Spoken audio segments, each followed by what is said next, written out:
Well, Bank of America is moving away from risk. Bloomberg has learned the bank is planning to spin off its $5 billion private equity fund. Cristina Alesci helped break that story for Bloomberg, and she joins us now. Cristina, so why is BofA doing this?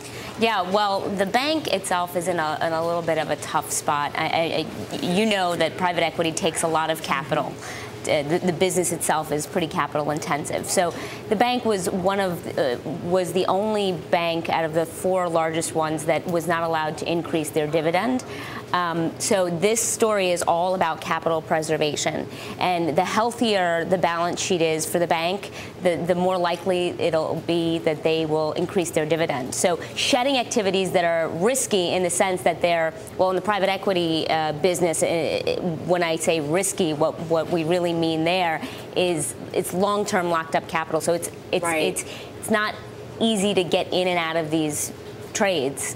So that's why the bank is shedding riskier assets. Right. It's been really tough over the last couple of years for private equity money to kind of turn around here. This is in contrast, I should say, to J.P. Morgan, right, who recently really reaffirmed its commitment to private equity. Yeah, we were talking about J.P. Morgan earlier this week, and they have a private equity operation called One Equity, and Jamie Dimon effectively came out last year and said we can continue making what he calls merchant banking investments through One Equity partners. So that's Bank of America's position is slightly different from JPM's in this regard. Speaking of BofA, I mean, where does the money come from for their fund? Yeah, it's all balance sheet money. It is all balance sheet money. Yeah, so this frees up some capital on their balance sheet. The team itself will be spun out into an independent firm, and the bank will still own the assets in that fund, but the bank will simply pay the team that will be a separate firm to manage those assets. So they'll pay a fee to manage those assets. You mentioned the team. I mean, where is that team going to go? It's just a separate entity, and how does this work? Yeah, I mean, so the team is headed by